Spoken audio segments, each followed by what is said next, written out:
Welcome to another home workout. Today is going to be spicy.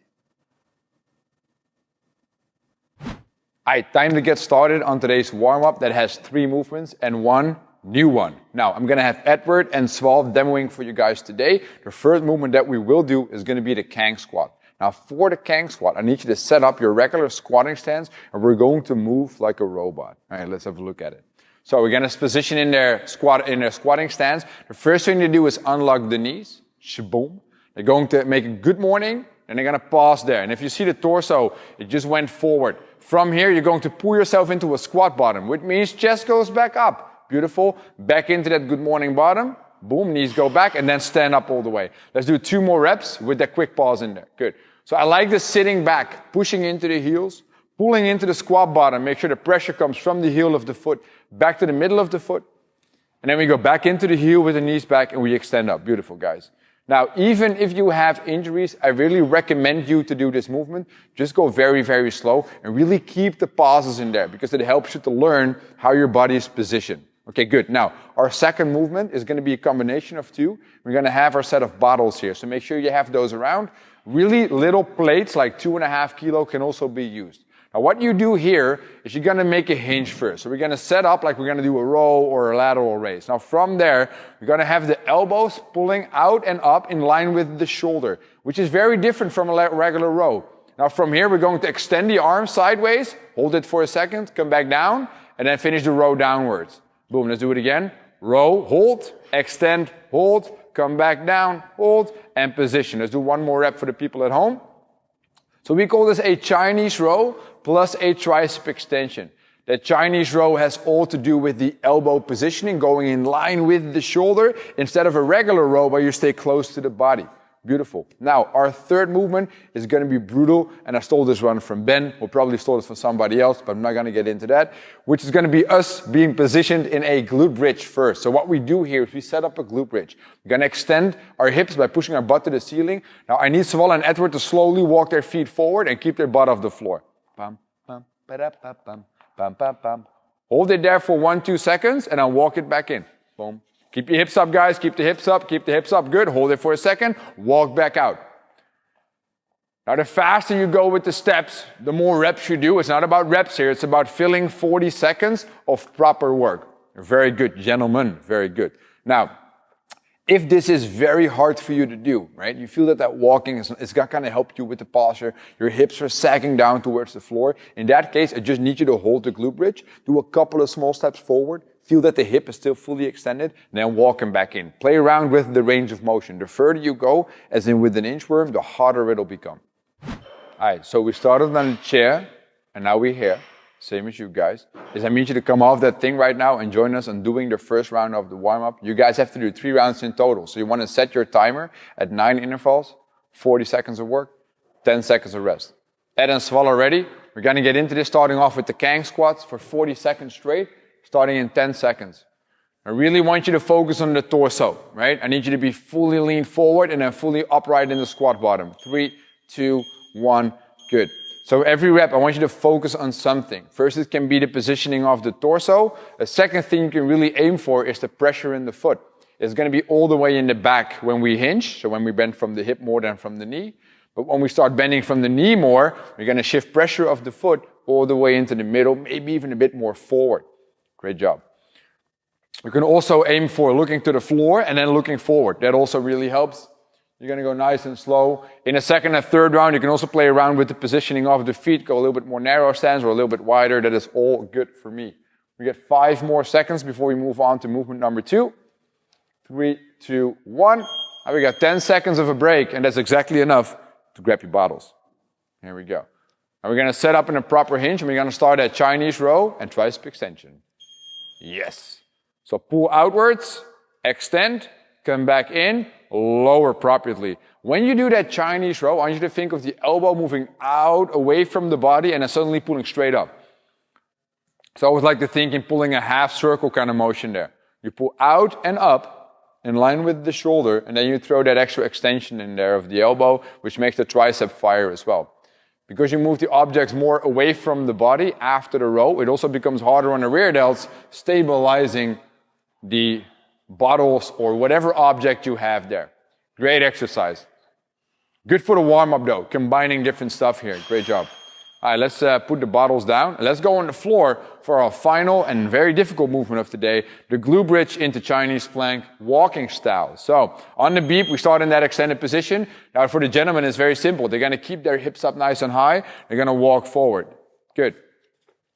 Now you see a difference with the two in how they're positioned in the end there. So all slightly closer to the floor. I told them the rules, right? Keep your hips extended throughout the entire movement. If you're able to do that, you go as far as you can. So if Edward stays a bit closer, that is all good. It's focusing on quality here. We got 15 more seconds. I need you guys to keep going. A very nice way of firing the butt. And hey, since we do jumping lunges today, that might be a good one to do. 5, 4, 3, 2, 1, break. That was one round. You guys are going to do 2 more, so good luck.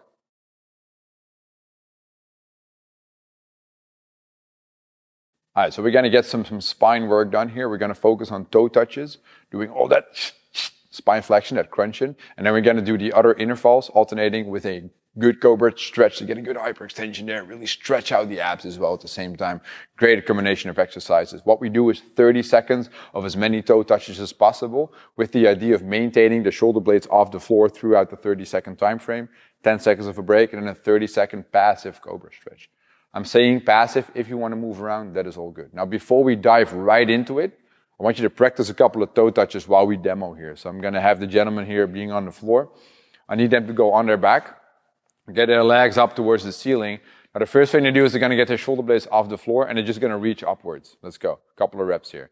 Now, whether you can touch your toes or not, let's consider that the scaling as well. The idea is to just get shoulder blades off the floor and keep them off the floor and increase the range of motion a tiny bit. Now, Sval is touching, and Ed in the end was not touching anymore, which is both fine by me. Okay? Now, that is the classic toe touch. If you feel that it's impossible to get your legs up there, you can always bend the legs and stay in that tucked position and still focus on shoulder blades off the floor throughout the movement and just get up and down a tiny bit. Now, they're ready. I know you are ready as well. So 30 seconds on, 10 seconds off. Let's get a round of that one in. We start in 10 seconds, gentlemen. At home, get ready, please. 3, 2, 1. All right, legs are up. We're reaching. Let's go. Now, this is going to be very rough because after a second or 10 to 15, your abs will start to burn. And that's where I still need you to keep pushing very hard. We've got 20 seconds left. So probably the pace is going to slow down significantly. And guess what? That is all good. That is all good. Think about it. It is only 30 seconds at work. We got 8 more seconds, guys. Let's go. Let's push it. Crunch that ab. Crunch that ab. Fold yourself around your belly button. 3, 2, 1. 10-second break. Ooh, that's spicy. Let's roll over. Face me. You guys face whatever direction you want to face. I'm all game with that. And then it's going to be a 1, 2, 3, 4 push-up. Good. Now, when you're doing that Cobra Stretch, the idea is actually this. If you squeeze your butt, you extend your hips. And it helps you with overarching from the back, gives you even a stretch on the abs, right? So instead of just crunching the abs, we're also stretching them out. It's a nice middle part of the body kind of warm-up. I call it a spine warm-up, which is weird. You can't warm up the spine. Yeah, that would be weird, right? All right, 5 more seconds. 3, 2, 1. Rest. 10 seconds. And then 2 more rounds. You guys keep crunching away. Let's go. Boom.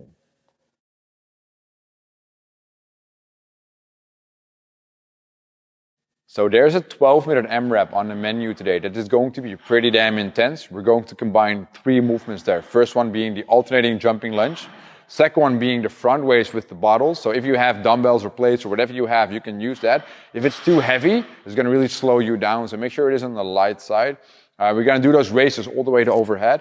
And then there's a third movement. We're going to do, that's 4, third movement. Then we're going to do some bend over rows. And for that, we're going to use a resistance band. So you can use a resistance band, and if you have weights, you can use weights and a resistance band because I need more tension in the top than in the bottom. That is the idea of today's workout. It's going to be an increasing rep scheme, so we're going to go from 2s to 4s to 6 to 8 to 10 repetitions, and we just keep building that way for a 12-minute time frame, getting a good full body pump. Now let's have a look at the movements and specifically also scaling options if necessary. Now, the first movement is going to be a classic alternating jumping lunge. Gentlemen, you can start with the left leg forward. We're gonna lunge down, jump up, switch legs. Here we go. And you see while they're lunging, they're protecting the knee by gently going down into the next rep. Let's do 2 more reps, guys. 1, 2, and let's rest. So it's a gentle kind of jump and lunge. What I really need to see when we're doing this is I need you to be fully off the floor and extended before switching the leg. So don't stay low to be faster. Make sure every rep is a proper repetition. Now let's talk injuries, but also apartment options. And an apartment option might be doing a regular back step lunge for this. So Edward's going to show you guys that. This is the one that doesn't make that much noise with the jumping. It is way less intense, but it is still a very good option though. Very nice. Now if we're having an injury here, that's not allowing us to do all that knee flexions, all that bending of the knee, then we're going to do a one-legged jumping glute bridge. I'll get to the rep scheme in a second. Edward's just going to demo the left side. He's going to extend and then get off the floor and catch it with the feet on the floor. An explosive variation of the glute bridge. Rest, Ed. Now, if the rep scheme says, let's say we're doing a round of 8, instead of doing this alternating, you'll do 4 reps on the left, 4 reps on the right. If it says 16 reps, you do 8 reps on the left, 8 on the right. You guys get the point. Let's move on to our second movement, gentlemen, which is going to be the bottle front raise. If you're practicing at home, grab the bottles or grab your plates as well here. And we're going to stand, feet underneath the hips, palms facing the legs. Now from there, when you start right away, squeeze your belly, raise all the way to overhead, and come back down. Good. And get a couple of reps in, guys, for me.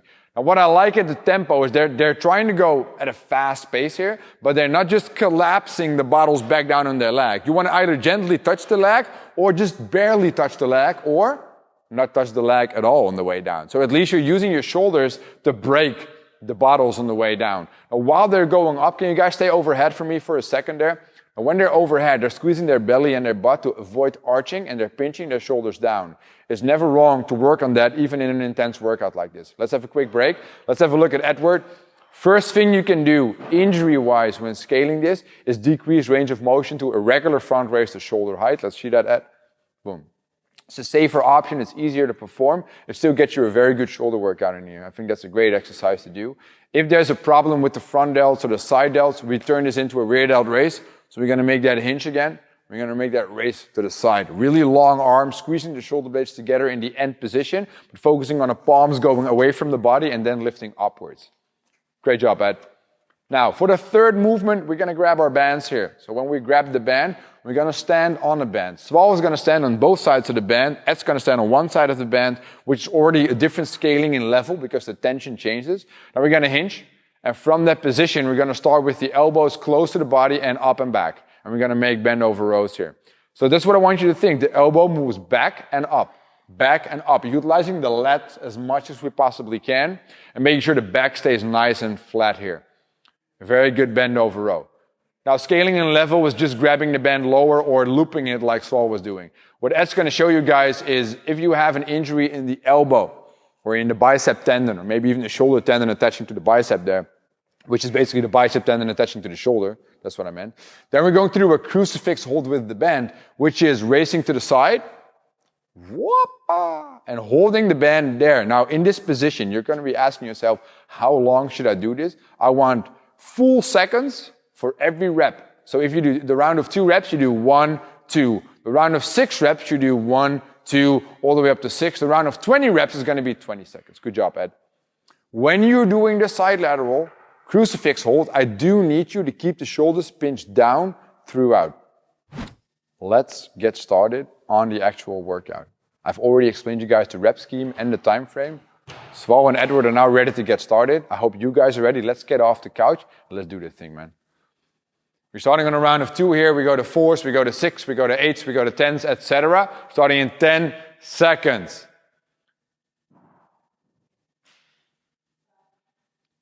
3, 2, 1, game time.